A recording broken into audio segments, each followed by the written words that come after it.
لله وكفى وسلام على عباده الذين اصطفى أما بعد أعوذ بالله من الشيطان الرجيم بسم الله الرحمن الرحيم وَذَرُوا ظَاهِرَ الْإِثْمِ وَبَاطِنَهُ إِنَّ الَّذِينَ يَكْسِبُونَ الْإِثْمَ سَيُجْزَوْنَ بِمَا كَانُوا يَكْسِبُونَ صدق اللہ العظیم۔ میرے محترم بزرگوں دوستو، اللہ تبارک و تعالیٰ نے انسان کو دو چیز دی، ایک اس کا ظاہر ہے اور ایک اس کا باطن ہے۔ انسان کا ظاہر انسان کو نظر آتا ہے، ہاتھ ہے، پیر ہے، آنکھ، کان، ناک وغیرہ وغیرہ، اور ایک اس کا باطن بھی ہے، جیسے دل ہے، دماغ ہے، یہ بھی تو ہے نا، لیکن نظر نہیں آتا۔ اللہ تبارک و تعالیٰ نے اس آیت مبارکہ میں ارشاد فرمایا، تم ظاہری گناہ بھی چھوڑو اور باطنی گناہ بھی چھوڑو، یعنی تم اپنے ظاہر کو بھی سنوار لو اور اپنے باطن کو بھی سنوار لو۔ بعض لوگوں کو یہ اشکال ہوتا ہے، وہ یہ کہتے ہیں کہ ظاہر کے بنانے سے کیا ہوتا ہے؟ جب دل میں ایمان موجود ہے، اللہ کی محبت، اللہ کے رسول کی محبت ہے، ہم ایمان والے ہیں، کلمہ والے ہیں، پھر داڑھی رکھنے کی ضرورت کیا ہے؟ لباس شرعی پہننے کی ضرورت کیا ہے؟ اس کی کوئی ضرورت نہیں۔ یہ سب مولویوں کا ڈھکوسلا ہے۔ عام طور پر لوگ اعتراض کرتے ہیں جو پڑھا لکھا طبقہ بھی ہے۔ میں ان سے ایک سوال کرتا ہوں، میرے محترم بزرگوں دوستو، کبوتر ایک جانور ہے کہ نہیں ہے؟ ایک مخلوق ہے اللہ کی، اور اکثر لوگ بڑا اس سے محبت بھی کرتے ہیں۔ اور شیر کے بارے میں آتا ہے یہ جنگل کا بادشاہ کہلاتا ہے نا، بڑا طاقتور جانور ہے۔ شیر کے نام سے لوگ گھبرا جاتے ہیں کسی کو، لیکن کیا یہ شیر کبھی کوشش کرے کیا اس کبوتر کو پکڑ سکتا ہے؟ ناممکن ہے۔ طاقت کے اعتبار سے وہ بہت زیادہ ہے، لیکن کبوتر کو نہیں پکڑ سکتا۔ آپ نے بڑی محبت سے کبوتر کو بلایا، آ کبوتر، میں تیرے پر بڑھ گئے ہیں، ذرا سائز کر دو، ٹریمنگ کر دو، اور تیرے ناخن بھی بڑھ گئے ہیں، میں ذرا نیل کٹر سے اس کو بھی سائز کر۔ وہ یہ نہیں کہتا کہ تیرے بازو توڑ دوں گا، کہتا ہے کہ ذرا سائز کر دوں گا بڑا اچھا۔ اب آپ ہی بتائیں، جب اس کے پر قطر دیے جائیں گے، وہ کبوتر جسے شیر نہیں پکڑ سکتا تھا، اب بلی کا بچہ بھی اسے پکڑ لے گا۔ صحیح ہے غلط؟ اللہ اکبر۔ وجہ کیا ہوا؟ ظاہر میں تھوڑی سی کمی آ گئی تو بیچاری کی پرواز ختم ہو گئی۔ ایک دوسری مثال دیتا ہوں، مدینہ منورہ کے لیے ہوائی جہاز تیار ہے، لوگ حج پہ جانا چاہتے ہیں، مدینہ جانا چاہتے ہیں، لیکن اچانک لوگوں کو اتار دیا گیا، پائلٹ نے کہا کہ ٹائر پنچر ہو گیا ہے۔ کیا اس کی سوراخ کسی کو نظر آتی ہے؟ نظر نہیں آتا۔ ٹائر جب پنچر ہوتا ہے، ارے وہ ہوائی جہاز کی بات چھوڑو، سائیکل کا جب ٹائر پنچر ہوتا ہے آپ کو نظر آتا سوراخ؟ آپ اس سائیکل والے کے پاس لے جاتے ہیں جو مرمت کرنے والا، اس میں پمپ دے کر کے پانی میں ڈبوتا ہے، تو کہیں بھٹ بھٹ ہوا تو وہاں وہ مارک کرتا ہے کہ یہیں سے سوراخ ہے۔ صحیح ہے؟ معلوم ہوا کہ معمولی سا سوراخ ہو جانے کی وجہ سے سائیکل کا چلنا بند، معمولی سی ایک چھوٹی سی سوراخ کی وجہ سے ہوائی جہاز کی پرواز ختم ہو گئی۔ میرے محترم بزرگوں دوستو، مسلمان جب سے ظاہر کو اپنے بگاڑ دیا، اس کی ترقی ختم ہو گئی۔ لوگ اس کو سمجھتے نہیں، لوگ کہتے ظاہر سے کیا ہوتا ہے؟ ظاہر ہی باطن کے خوبیوں کا پتہ بتاتا ہے۔ اللہ اکبر۔ کہ باطن کے اندر اس کے کیا ہے؟ اگر ایمان ہے، عمل اللہ اس کی رسول کی محبت ہے، تو اس کے ظاہر سے پتہ چل جاتا ہے۔ آپ ایک آدمی جا رہا ہے، اس کے سر پہ ٹوپی ہے، چہرے پہ داڑھی، آپ اس کو پہچانتے ہیں کیا؟ دور سے دیکھا، سلام علیکم۔ ہمارے علاقے میں ہم جب ٹرین سے سفر کرتے ہیں، دروازے پر کھڑے ہوتے ہیں، اور کبھی کبھی دیہات کے لوگ ہل چلاتے ہیں بیلوں کے ذریعے، کاشتکاری کرتے ہیں، اور جب ہم دور سے دیکھتے اس کے چہرے پہ داڑھی وہیں سے وہ ٹرین سے کہیں دور ہوتا السلام علیکم. کس چیز نے آپ کو مجبور کیا؟ یہ داڑھی یہ علامت ہے کہ اس کے قلب میں اللہ اس کی محبت ہے، اللہ کے رسول کی محبت ہے، اسی لیے تو اس کے صورت کو انہوں نے اپنایا ہے. بات سمجھ آئی ہے؟ اچھا میں آؤ گے ایک بات کہتا ہوں. آپ کا ایک دوست ہے، دونوں دوست سے ملاقات ہو گئی. کہا بھائی کیا کر رہے ہو؟ ہاں بھائی تجارت کرتا ہوں. کاہے کا؟ کپڑے کی دکان ہے. اچھا ماشاء اللہ، چلو چلو دیکھیں. تو آپ نے اس کو لے گیا، آؤ بھائی میرے کپڑے کی دکان. تو دیکھا لکھا ہے فلاں کلوتھ اسٹور، لکھتے نا سائن بورڈ بناتے نہیں بناتے. اور اندر گیا دیکھا ماشاء اللہ کپڑے ہیں رکھے. کہا کہ بھائی جان ارے یہ سائن بورڈ کی کیا ضرورت ہے، تمہارا مال تو موجود ہے، عمدہ سے عمدہ کپڑے ہیں. کہا کہ ارے بھائی کیا بات کر رہے ہو تم؟ کہا کہ اس کی کیا ضرورت ہے، فضول تم نے پیسے برباد کرے. بڑا ڈیزائن سے اس نے سائن بورڈ بنایا تھا. کیا اس کے بیکار تم نے پیسے برباد کرے؟ کہا نہیں پیسے جو آئیں گے پہلے سائن بورڈ دیکھیں گے، اندر کوئی نہیں جائے گا. صحیح کہہ رہا ہوں. اگر دیکھا کہ سائن بورڈ پلٹ دیا ہے سمجھ جائیں گے اس دکان کا دیوالیہ نکل گیا ہے کہ نہیں. حالانکہ مال موجود ہے، لوگ اندر نہیں جائیں گے، تحقیق نہیں کریں گے. سائن بورڈ پلٹ دیا ہے، معاملہ ختم ہے اس دکان کا. صحیح کہہ رہا ہوں غلط کہہ رہا ہوں؟ تو انسان کے جب ظاہر سے ہی اس کے باطن کو پتہ چلتا ہے میرے بھائی. اسی لیے ہمارے بزرگوں نے کہا ظاہر کا بنانا. اسی لیے قرآن نے بھی اعلان کیا تم ظاہر کو بناؤ. پہلے ظاہر کو مقدم کیا، بذرو ظاہر الاسم، بعد میں باطن کا حکم آیا. جب ظاہر بنے گا اللہ اس کے برکت سے باطن بنا دیں گے. میں دوستوں سے کہا کرتا ہوں اپنے گھر اگر بجلی لانا ہو تو کیا کرتے ہیں جی، کسی کے گھر سے کھینچ لیتے. کیا ٹائر وائر کھینچو گے تو وہ ٹیمپورری ہوگا. ہاں شادی وادی میں موقع ایک آدھ دن کے لیے دے دے، برابر کو کوئی دے گا؟ تو آپ کو پہلے وائرنگ کرانا پڑتا ہے اور پھر کسی الیکٹریشین کو بلا کے دکھاتے ہو دیکھو بھائی وائرنگ صحیح ہے نا. جب وہ سرٹیفائی کر دیتا ہے پھر لائن چالو ہوتا ہے. صحیح ہے غلط ہے؟ تو پہلے وائرنگ ضروری ہے. تو اسی طرح مومن کے لیے ظاہر کا بنانا ضروری ہے. وائرنگ ہوگا تو صورت نبی بنے گی تو اللہ پاک سیرت بھی عطا کرے گی. اسی لیے کسی شاعر نے کہا یا رب تیرے محبوب کی شباہت لے کے آیا ہوں، حقیقت عشق تو کر دے میں صورت لے کے آیا ہوں. یہ بات صحیح ہے کہ ہمارے اندر اخلاق نبوی نہیں ہے، لیکن اس اخلاق کو حاصل کرنے کے لیے پہلے ظاہر کو بنانا پڑے گا میرے دوست. سمجھ گئے؟ اور اگر ظاہر نہیں بنا یاد رکھو تمہارے علم سے کسی کو نفع نہیں ہوگا، چاہے تم کتنے بڑے عالم رہو حافظ ہو. میں آپ کو ایک مثال دیتا ہوں، اللہ گواہ ہے مسجد میں ہو، کسی کی توہین مقصود نہیں. ایک مثال بتاتا ہوں. مان لو آپ کی مسجد کے امام صاحب عالم دین ہے، حافظ قرآن ہے، ماشاءاللہ مفتی بھی ہے. ٹھیک، امام صاحب بھی چھٹی لیتے یا نہیں لیتے ہیں؟ بھائی ان کی بھی ضروریات ہیں. کبھی گھر گئے کچھ ہوا تو نماز کون پڑھاتا ہے؟ ہمارے ہاں تو یہ دستور ہے کہ اگر کوئی دوسرا عالم ہے تو کہتے ہیں مول صاحب آپ ذرا دیکھ لیجیے گا، مولوی صاحب جا رہے ہیں. صحیح ہے. اور اگر کہیں عالم نہیں ہے تو کہتے ہیں مؤذن صاحب امام صاحب تو جا رہے ہیں، آپ نماز آپ ہی پڑھائیے. بولیں گے نہیں بولتے؟ ہمارے حضرت والا ہردوئی رحمۃ اللہ علیہ کہتے تھے مؤذن ایسا ہونا چاہیے کہ امام کے غیر موجودگی میں نماز پڑھا سکتا ہو، اتنی صلاحیت. ہم لوگ تو سستا مؤذن رکھیں گے نا، 1000-2000 والا تو سستا ہوگا تو گھٹیا ہوگا نہیں ہوگا. ارے ایسا مؤذن ہو جو وہ بھی عالم دین ہو. کیا آپ سوچتے مؤذن کا کام گھٹیا کام ہے؟ قسم خدا کی بنگلہ دیش میں حضرت والا ہردوئی رحمۃ اللہ علیہ تشریف لے گئے اور جب گئے وہاں پر بڑے بڑے مدارس میں جانا ہوا تو پوچھا اذان کون دیتا ہے؟ تو بیچارے کوئی مؤذن صاحب آئے ملا جی، ان کا حال بھی برا تھا، ملا جی کا جو حال ہوتا ہے. حضرت نے کہا علماء سے پوچھا کہ بتاؤ اذان دینا یہ اچھا کام ہے یا برا کام، گھٹیا ہے بڑھیا ہے؟ حدیث پاک کے اندر آتا ہے قیامت قیامت کے دن مؤذنین لمبی گردن والے ہوں گے، اللہ تعالیٰ ان کو یہ اکرام عطا کریں گے. تو سب نے کہا حضرت یہ تو بڑھیا کام. کہا جب بڑھیا کام تم علماء کیوں نہیں کرتے؟ اور اگر گھٹیا کام ہے تو پھر تم انہی طلبا سے کراتے ہو، انہی ملاؤں سے. دونوں بات ہے، یا بڑھیا یا گھٹیا.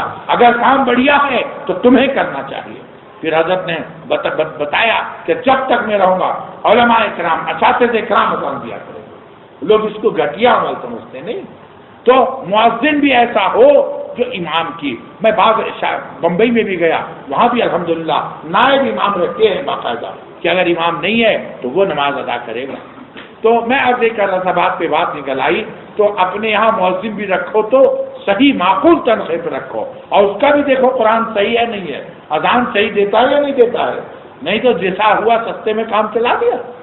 تو اب مان لو امام صاحب نہیں ہے، ٹھیک ہے، مؤذن صاحب نماز پڑھ، ایک دن وقت آیا نماز کا، تو نماز کا جو وقت آیا تو ساتھ کہنے لگے ارے مولانا تو ہیں، جملہ مولانا سے لوگ ادھر ادھر دیکھنے لگے، کیا دیکھے، کیا کسی کے چہرے پہ لکھا ہوگا مولوی؟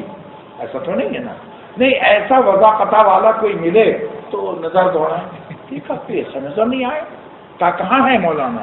کہا وہ تو دیکھو کونے میں بیٹھے ہیں نا مولانا۔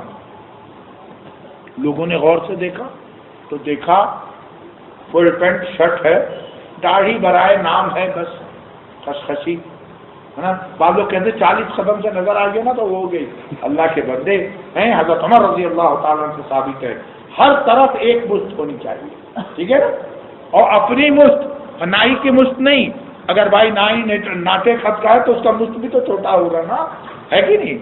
تو اب وہ دیکھا تو لوگ کہیں گے مولانا ہیں، کسی نے کہا کہ ہاں ہاں مولانا ہیں، کہاں سے فارغ ہیں، چپکے سے پوچھا، وہ بڑے ادارے کا نام لیے، اس کے باوجود آپ ہی بتائیں کیا آپ ان کی امامت کے لیے بھیجیں گے؟ آپ ان کو نظر انداز کرتے ہوئے مؤذن صاحب آپ چلیے نا، چلیے اس کو آگے بڑھا دیں گے، ان کو کچھ نہیں بولیں گے ہیں؟ بعد میں تحقیق ہوا واقعی وہ عالم دین تھے، بڑے مدرسے سے فارغ التحصیل تھے، لیکن لوگ ان کے علم سے استفادہ نہیں کیا، کیوں؟ ان کا ظاہر بگڑا ہوا تھا، بات صحیح ہے نہیں ہے وہ لوگ؟ تو ظاہر کے بگڑ جانے سے انسان ان کے علم سے کہ استفادہ، حالانکہ مسئلہ کیا ہے، جس کو مسائل معلوم ہو، جس کا قرآن صحیح ہو وہی نا امام بنے، یہ سب تھا، لیکن چونکہ ظاہر بگڑا ہوا تھا لوگ امامت کے لیے انہیں اجازت نہیں دیے، بات سمجھ میں آ گئی؟ تو اسی طرح تو ظاہر کا ہونا بھی ضروری ہے، درست ہونا۔ اب میرے محترم بزرگوں دوستو ایک اور بات بتاتا ہوں، ہمارے حضرت رحمۃ اللہ علیہ فرماتے تھے ایک بوتل میں زمزم لے لو اور اس کے اوپر لیبل لگا دو اسپرٹ یعنی الکوہل ہوا، اور ایک بوتل میں اسپرٹ رکھ دو اور لیبل لگا دو کیا؟ زمزم۔ اگر آپ زمزم کے بوتل کو یہاں رکھ دیے جس میں لیبل لگا ہے اسپرٹ، قیامت تک کوئی اس کو اٹھا کے دیکھے گا نہیں، دیکھے گا بولیں گے الٹے کہیں گے ارے میاں یہ اسپرٹ کی بوتل یہاں کیوں رکھا ہے، یہ کوئی جگہ ہے رکھنے کی؟ بولیں گے نہیں، حالانکہ ہے کیا؟ زمزم، چونکہ لیبل غلط ہے لوگ اس سے استفادہ نہیں کریں گے۔ اور اگر خدا نہ خواستہ آپ نے اسپرٹ کے بوتل پہ زمزم رکھ دیا، کوئی آئے گا بھلا آدمی کوئی پوچھے گا بھی نہیں کس کا ہے، ارے زمزم لاؤ بھائی اٹھاؤ بسم اللہ، ہے نا، حالانکہ پوچھنا چاہیے کس کا ہے بھائی کیا ہے، ارے صاحب زمزم ایسی چیز ہے اندر سے لوگوں کی کشش ہوتی ہے کہ میں پی لوں، تو بسم اللہ کہہ کے اس نے منہ میں ڈال دیا، دوسرا جملہ کیا نکلے گا؟ صحیح کہہ رہا ہوں غلط کہہ رہا ہوں؟ صحیح بات۔ کیوں؟ کیا ہو گیا بھائی؟ نہ سمجھ کے آیا تھا زمزم، نکل الکوہل نکلا، ہے کہ نہیں ہے؟ بات سمجھ آ گئی؟ یعنی دھوکہ ہو گیا ہم کو، ہم نے سمجھ کے آئے تھے زمزم لیکن ہوا کیا؟ الکوہل، تھوک ڈالے گا نہیں ڈالے؟ اچھا ہماری یہ غلط فہمی ہے، کچھ لوگ الحمدللہ اللہ تعالیٰ کا فضل ہے، ہم کو اللہ نے توفیق دی، نماز بھی پڑھتے ہیں، روزہ رکھتے ہیں، چاہے تبلیغی جماعت کی محنت کے برکت سے، چاہے علماء کرام کے صحبت کی برکت سے، یا کسی اللہ والے سے تعلق کی برکت سے ہم نے اپنا نماز روزہ صحیح کر لیا اور ظاہر بھی بنا لیا، لمبے کرتے بھی بنا لیے اور ٹوپی لگا لیا، الحمدللہ داڑھی بھی شرعی ہو گئی، ہم سمجھے کہ ہم ہو گئے، ہم سمجھے ہم ہو گئے، یعنی کامل مسلمان ہو گئے۔ کیا یہ غلط فہمی نہیں ہے؟ یاد رکھو دین کے 5 شعبے ہیں، دین کے 5 شعبے ہیں، تو کامل مسلمان کس کو کہیں گے؟ جو 5 شعبوں پہ کمال حاصل کرے گا، ہے نا بھائی؟ وہ 5 شعبے کیا ہے؟ نمبر 1 ایمان کے بعد عقائد کا درست ہونا، نمبر 2 عبادات، عبادات میں نماز روزہ حج زکوٰۃ چاروں آ گیا، اور بھی ہم لوگ کا الحمدللہ ایمان بھی صحیح ہے، عقیدہ بھی صحیح ہے، اللہ کا شکر ہے۔ عقائد کس کو کہتے ہیں؟ جن باتوں کا نبی کریم صلی اللہ علیہ وسلم نے خبر دی ان پر یقین کرنے کا نام عقیدہ ہے، چاہے آپ دیکھیں یا جنت کو دیکھا ہے نہیں دیکھا، جہنم دیکھا، لیکن اللہ کے نبی پر یقین کرتے ہیں، اسی کا نام عقیدہ ہے۔ ایمان و عقیدہ درست ہے۔ اب نمبر 2 آیا عبادات، الحمدللہ نماز بھی پڑھتے، روزہ رکھتے، حج و زکات ادا کرتے۔ ابھی 3 پرچہ باقی ہے، 3 شعبہ باقی ہے، معاملات، معاشرت، اخلاق۔ اس کے طرف کسی کو توجہ نہیں، لوگ اس کو دین سمجھتے ہی نہیں، حالانکہ دین کا ابھی زیادہ حصہ ہم نے اختیار نہیں کیا۔ نتیجہ کیا ہوا؟ ہمارے ظاہر کو دیکھ کے لوگ سمجھے یہ عالم ہیں، یہ حافظ ہیں، یہ مولانا ہیں، یہ نیک ہیں، یہ صالح ہیں، لیکن ہمارے معاملات شریعت کے مطابق نہیں، ہمارا معاشرہ شریعت کے مطابق نہیں، اور ہمارے اخلاق شریعت کے مطابق نہیں۔ تو جب قریب آتے ہیں نا تو پتہ چلتا ہے ہمارے اوپر لوگ منہ تھوک کے جاتے ہیں کہ ارے ان سے تو ہم اچھے ہیں۔ ایک مثال دے کے بتا دیتا ہوں، آپ ہی بتائیں۔ آپ کے امام صاحب عالم ہیں، حافظ ہیں، ماشاءاللہ مفتی ہیں، سب کچھ ہیں، بڑی خوبیوں کے مالک ہیں، تو آپ کبھی کبھی نماز کے بعد امام صاحب کن بیٹھ جاتے ہیں۔ ارے بھائی عالم کن نہیں بیٹھو کیا جاہل کن بیٹھو گے؟ بیٹھتے بیٹھتے دوستی بھی ہو گئی، ایک ہوتا نا محبت ان کی۔ ایک مرتبہ آپ نے دیکھا امام صاحب سارے بہت مغموم بیٹھے ہوئے، کیا بات ہے امام صاحب، کوئی پریشانی ہے؟ نہیں کوئی بات، کہنا نہیں چاہتے۔ یہ پھر پوچھا، نہیں بولو ضرور کوئی بات ہے، کہ بار بار اصرار کر کہنے والد صاحب کا خط آیا تھا۔ ہاں کیا ہوا، خیریت ہے؟ گھر پہ سب خیریت؟ نہیں، کہا کہ بہن کی شادی طے ہو گئی ہے، اور والد صاحب نے کہا کہ اخراجات کے لیے مجھ سے کہا 20,000 روپے تم روانہ کرو تاکہ ضروریات میں کچھ خرچ ہو۔ میرے پاس ظاہری اپنے کچھ ہے نہیں کہ میں کہاں سے دوں، یہی فکر میں بیٹھا ہوں، دل میں جذبہ پیدا ہو گیا، آہا بیچارہ غریب آدمی، کیا ہم تنخواہ دیتے ہیں، ہمارا گزر تو اس سے نہیں چلتا، اس کا کیا چلتا۔ تو آپ کے دل میں جذبہ پیدا ہو گیا، پھر آپ نے کیا سوچا؟ کہ امام صاحب کا کیا سوچا ہوں، اللہ تعالیٰ کہیں اگر قرض کچھ مل جائے تو میں تھوڑا تھوڑا کر کے ہی ادا کرتا ہوں گا، بیک وقت تو دے نہیں سکتا۔ آپ گئے اور کیا گئے امام صاحب آپ کتنے کر کے نہ تنخواہ سے جو مجھے ملے گا 1,000 کر کے دوں گا، لیکن وہ تو کافی دیر لگ جائے گا، 20,000 کے لیے 20 مہینہ گزرے گا۔ دل میں جذبہ پیدا ہوا، ایسے لوگوں کی مدد کرنی چاہیے۔ اور مسئلہ سن لو، جس طرح ہٹے کٹے کو مانگنا، سوال کرنا گناہ کبیرہ ہے، ایسے ہی استطاعت ہوتے ہوئے حاجت مند کی مدد نہ کرنا یہ بھی گناہ ہے۔ اللہ یہ بات یاد رکھو۔ حضرت ثانی اللہ نے جزاء الاعمال میں 50 بڑے بڑے گناہ گنوائے ہیں جسے گناہ کبیرہ کہتے ہیں، بغیر توبہ کے معاف نہیں ہوتے۔ ان میں ہے کہ ہٹے کٹے گنے صحت مند کو جو محنت کر کے کما سکتا ہو اور سوال کرتا ہے اس کے لیے جائز نہیں ہے۔ اور اسی طرح استطاعت ہے، توفیق ہے، پھر بھی ہم مجبوروں کی مدد نہیں کرتے۔ خیر وہ گیا اور اپنے ٹریجری سے 20,000 لاکھ کا امام صاحب یہ لیجیے۔ کہا بھائی کیسے؟ کہا امام صاحب آپ کو اختیار ہے، آپ چاہیں تو ہر مہینے 1,000 کر کے دے دیں، یا آپ کی مرضی 20 مہینے کے بعد مجھے دے دیں۔ کتنا آسانی کر دیا نہیں کر دیا؟ دے دیا، بات ہو گئی۔ اب امام صاحب کی کیا ذمہ داری ہے؟ ہر مہینے 1,000 دیں۔ امام صاحب نے 1,000 نہیں دیا تو بیچارے نے سوچا کہ دے دے گا، یعنی تنگی ہوگا، اس نے کوئی ایکشن نہیں لیا، انتظار میں رہا۔ جب 20 مہینے گزر گئے تب بھی رقم نہیں ملا، 21 مہینے گزرے، 22 گزرے، 24 مہینے 2 سال ہو گیا۔ اب ان کو کچھ ضرورت پیش آ گئی کہ جنہوں نے دیا تھا، تو ایک دن آ کے امام صاحب کہنا تو نہیں چاہتا تھا لیکن کیا کروں مجبور ہوں، کچھ حالات ایسے پیش آ گئے تو ضرورت ہے مجھے رقم کی، جو رقم میں نے آپ کو دیا تھا برائے مہربانی اگر عنایت، بڑے شرافت سے عنایت فرماتے، بڑی مہربانی ہوتی۔ امام صاحب کو کیا کہنا چاہیے؟ ہاں بھائی غلطی ہو گئی، تمہارا وقت سے بھی زیادہ وقت ہو گیا، کیا کروں، دے سکا؟ یار نا امام صاحب نے ٹکا سا جواب دیا، ہاں بھائی دے دیں گے، گھر لے کے کہیں گھر چھوڑ کے چلے جاتے ہیں کیا؟ جملہ سن لیا نا؟ ہاں بھائی یہ تجربے کی بات کہہ رہا ہوں، ہاں بھائی دے دیں گے، گھر لے چھوڑ کے۔ وہ سمجھ گیا یہ رقم اب ملنے والا نہیں، دیا ہو گیا۔ کیا صحیح کہہ رہا ہوں نہیں کہہ رہا؟ اور اس کے دل میں جو عظمت، جو وقار امام صاحب کا تھا وہ گر گیا۔ صرف امام کا نہیں گرا، اس شکل میں جن کو بھی دیکھے گا وہ سوچے گا کہ ارے صاحب یہ ایسے ہی لوگ ہوں گے، ہے کہ نہیں؟ تو ایک شخص کے غلط رویے سے پوری قوم بدنام ہو گئی۔ آپ کو حیرت ہوگا. کیا کروں، وقت ہو رہا. ایک یہی مومن ایسے ہیں جن کی وجہ سے لوگ اسلام قبول کرتے ہیں. ان کے حالات کو دیکھ کے بمبئی کا ایک واقعہ بیان کرتا ہوں. ہمارے بمبئی کا ایک صاحب تھے، وہ شوٹیڈ بوٹیڈ یعنی اعلیٰ افسر تھے. ان کو بمبئی آئے تھے کسی بڑے کام سے، اور بہت بڑے کمپنی کے وہ مالک تھے. پیسے کی کمی نہیں، کروڑوں کے مالک تھا. وہ آئے تھے کسی ضروری کام سے، اور انہوں نے ایک ٹیکسی کرائے پہ لی. ٹیکسی والا مسلمان تھا. کہاں جانا؟ ویٹی جانا ہے. تو کہا بیٹھ جائیے. کہا دیکھو مجھ کو فلاں گاڑی پکڑنی ہے اور وقت تنگ ہے. آپ کو جانتے ہیں بنگلور کا جو حال ہے، بمبئی کا وہی حال.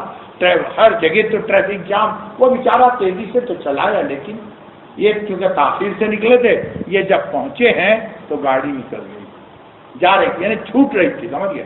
انہوں نے کیا کیا، ٹیکسی میں بیٹھے بیٹھے اس کے پیسے آگے سے ادا کر دیے، اور بے چین تھے کہ میں کس طرح گاڑی پکڑوں. سمجھ گئے؟ اچھا، اب یہ پہنچا ہے اور ادھر وہ ویسل دے دی گاڑی. یہ بھاگتے دوڑتے جو گئے، اور خیال نہیں اٹیچی چھوڑ گئے. سن لیا؟ اٹیچی چھوڑ گئے. اچھا، اور وہ جا کے بھاگ کے اس گاڑی کو پکڑ لی. اس نے دور سے دیکھا کہ ان کو گاڑی مل گئی، اور تو اندازہ لگ گیا نا یہ فلاں گاڑی ہے. تو آ کے دیکھا کیا ہے، انا للہ، انہوں نے ٹیکسی میں اٹیچی چھوڑ دیا. اب ہم ہوتے کیا کرتے؟ کیا کریں بھائی، ہمارا کوئی قصور ہے کیا؟ ٹیکسی والے کا کوئی قصور ہے کیا؟ انہوں نے خود چھوڑ دیا. کیسے دے بیچارہ. لیکن اس کے دل میں بڑا جذبہ پیدا ہوا کہ بہت پریشان ہو رہی ہے اللہ کا بندہ. چاہے پوری تیزی سے گاڑی چھوڑ دی اپنی. اسے معلوم تھا اس گاڑی کا نیکسٹ اسٹاپیج کہاں ہے، دادر ہے، وہ کہاں مختلف. تو اسے پوری تیزی سے گاڑی چلائی. اس کو کیا کسی نے کہا تھا کیا؟ اس نے پیسے کا بھی پرواہ نہیں کیا اور پہنچ گیا. سمجھ گئے؟ اور اتفاق سے پہنچا تو دیکھا تھا یہ بڑا آدمی ہے تو ضرور فرسٹ کلاس میں ہوگا، اے سی میں ہوگا. تو اس نے جا کر کے صرف گاڑی کے آنے میں 3 منٹ کے فرق میں یہ جا کے پہنچ گیا. اور اب وہ جو گاڑی میں بیٹھ گئے، یاد پڑا اٹیچی، انا للہ، اس میں کئی لاکھ روپے تھے. روپے کا ان کو فکر نہیں تھی. بڑے لوگوں کو آج ہے کل آ جائے گا. بڑے بڑے ڈاکومنٹس تھے جو پروجیکٹ پر سگنیچر منسٹر کے کر کے لایا تھا، سب چوپٹ ہو گیا. کتنا پریشان ہوگا. اس کی ساری کمائی ڈوب رہی ہے. سوچا کہ اب کوئی صورت تو ہے نہیں، اتر جاؤں گا نیکسٹ میں. اب جا کے پولیس میں ایف آئی آر دینا ہے، ورنہ ساری ڈاکومنٹ تو ختم ہو گیا. کیا دیکھتے ہیں کہ جب گاڑی آئی ہے وہ بے چین باہر نکلا.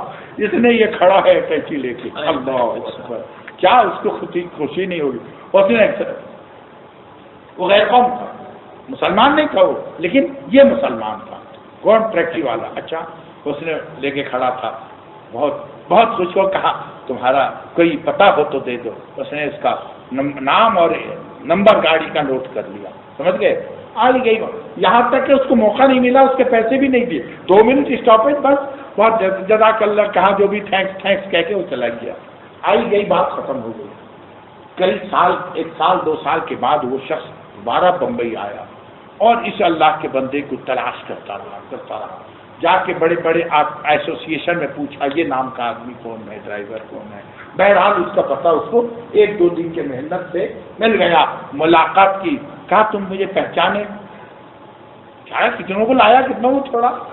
تب اس نے یاد دلایا، میں وہی ہوں، ایک بار آپ نے ٹیچی میرا واپس کیا تھا. ہاں یاد ہے. ارے ہاں، میں اسی لیے آپ سے ملنے آیا تھا. اچھا کوئی بات. ذرا چلو گے میرے ساتھ؟ ہاں چلو گا. پھر بیٹھ گیا. اس کو لے گیا، ایک کار کے شو روم میں پہنچا اور جا کر کے نئی کار خرید کر کے اس کو دے دیا. اللہ اکبر. یہ دنیا میں یہ انعام ملا. اللہ تعالیٰ اس کو کیا انعام دیں گے آپ بتائیں. اگر کوئی اس سے کہے کہ مسلمان چور ہوتا ہے، ڈاکو ہوتا ہے، وہ یقین کرے گا کہ اگر غلط کہتے ہو. میرے ساتھ ایسا واقعہ پیش آیا ہے نا، ایک شخص نے پورے قوم کے نام کو اجالا کر دیا. میرے عزیز و دوستو، تو یہی عرض کر رہا تھا، ایک صاحب کی غلطی سے سارے قوم کی بدنامی ہو گئی. اور یہ ہے معاملات کی کمی. بات سمجھ گئے؟ لین دین میں جو وعدہ کرے وعدے کے مطابق معاملات ہونا چاہیے. ہے الوعدۃ دین، وعدہ بھی ایک قرض ہے. میں اسی لیے پوچھ لیا کہ بھائی کتنے بجے تک. کہا 30 منٹ کا اعلان ہوا. میں اگر 31 منٹ کرتا ہوں تو بھائی اجازت ہے 2-4-5 منٹ پر. دوسری بات، اچھا دوسرا مثال دیتا ہوں کہ معاشرت کی آپ عالم دین ہیں، حافظ قرآن ہیں، اپنے گھر میں رات کے 11 بجے فل آن کر کے قرآن کی تلاوت سن رہے ہیں، کوئی گناہ کی بات نہیں، قرآن سن رہے ہیں، یا کسی بڑے مقرر کی تقریر سن رہے ہیں، پورا فل والیوم میں ساؤنڈ دے رہے ہیں، پڑوس کا بھی تو خیال رکھنا چاہیے نہیں چاہیے؟ پڑوس میں بیچارہ ٹھیلے والا دن بھر محنت کر کے کیلا بیچ کے آیا، 2 روٹی کھا کے لیٹنے گیا، تو اس ساؤنڈ سے اس کا نیند ڈسٹرب ہوگا نہیں ہوگا؟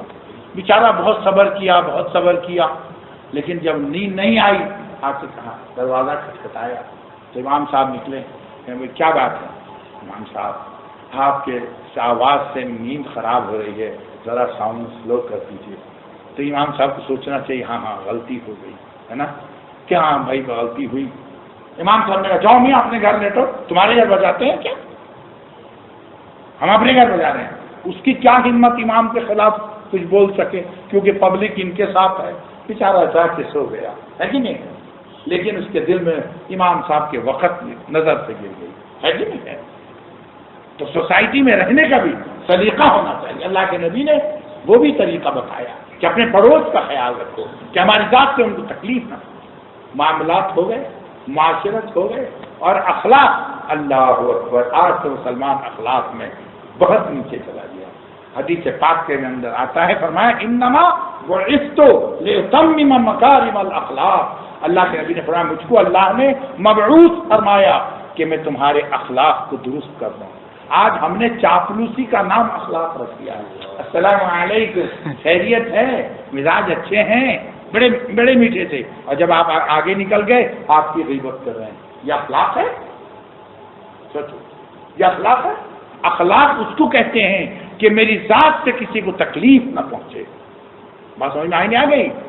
ہاں، اخلاق اسے کہتے ہیں کہ میری ذات سے کسی کو تکلیف نہ ہو۔ ارے انسان کی کیا بات کرتے ہو، حتیٰ کہ چونٹیوں کو بھی اللہ والے تکلیف نہیں دیتے۔ سمجھ گیا نہیں سمجھ گئے؟ ہمارے ایک بزرگ تھے، تو ایک مرتبہ وہ وضو فرما رہے تھے، سمجھ گئے؟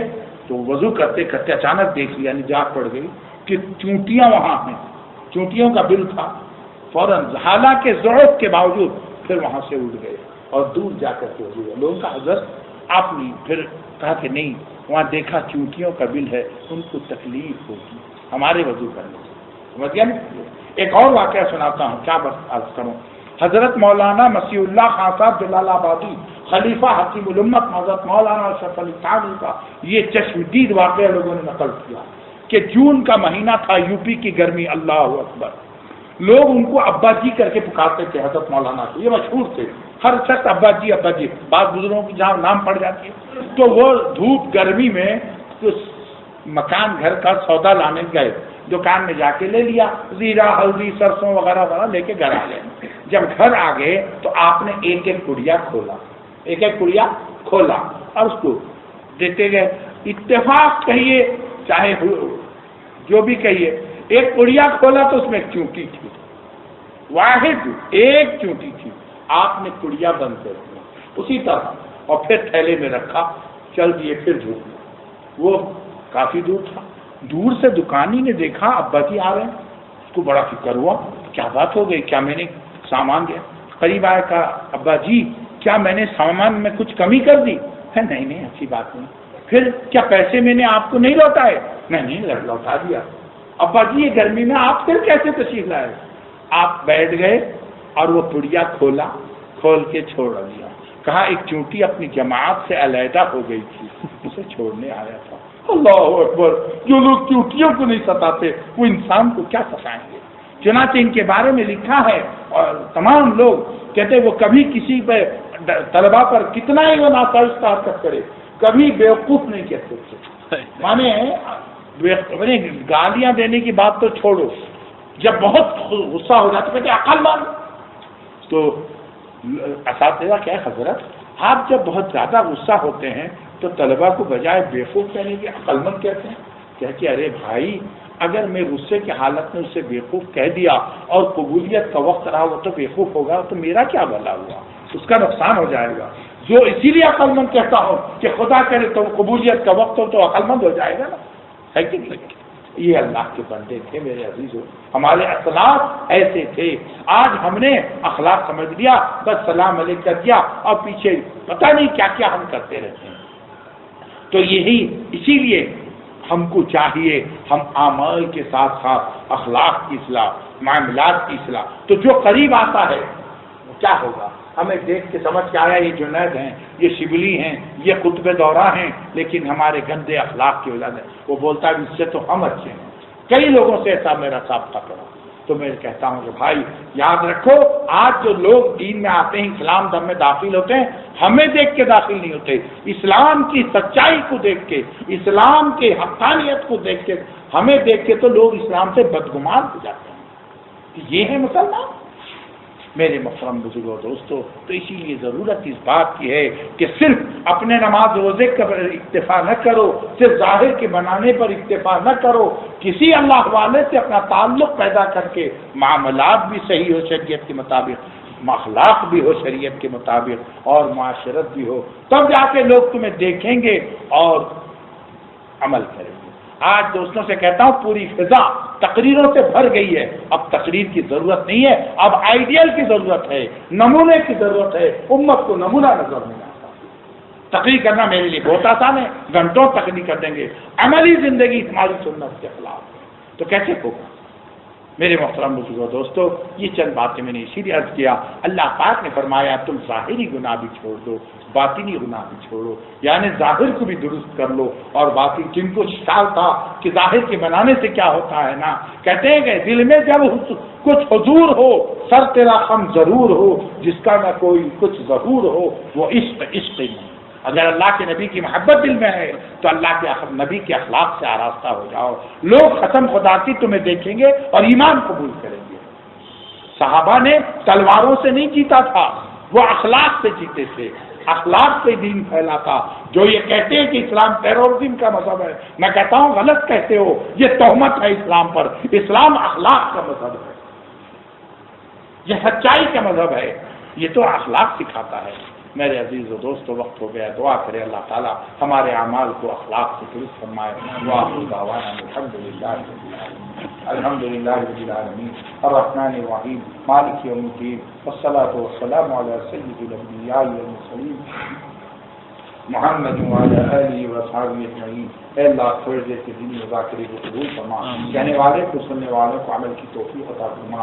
اے اللہ زندگی کا اکثر حصہ گزر گیا، بچپن سے 55 ہو گیا، لیکن اب بھی ہمارے اعمال و اخلاق درست نہیں ہوئے۔ اے اللہ ہمارے حال پر رحم فرما دے، ہمارے قصور کو معاف کر دے۔ اے اللہ ہمارے ظاہر کو درست فرما، ہمارے باطن کو درست فرما، اعمال کو درست فرما، اخلاق کو درست فرما۔ اے اللہ ہم سب کا کامل تزکیہ فرما، تکمیل اصلاح کی توفیق عطا فرما۔ اے اللہ نفس و شیطان کی غلامی سے نکال کر آپ اپنی غلامی نصیب فرما دیجیے۔ حب مال، حب جار یا کاری سے بچا لے۔ اے اللہ ہمارے پیشانی کو اپنے سجدے کے لیے قبول فرما، ہماری زبان کو اپنے ذکر کے لیے قبول فرما، ہمارے قلوب کو اپنی محبت معرفت کے لیے قبول فرما، ہمارے آنکھوں کو قرآن کی تلاوت اور بیت اللہ کی زیارت کے لیے قبول فرما۔ ہم سب کو حج مبرور نصیب فرما۔ اے اللہ ہم سے راضی ہو جا، ہماری دعاؤں کو محض اپنے فضل و کرم سے اپنے حبیب نبی اکرم صلی اللہ علیہ وسلم قبول فرما۔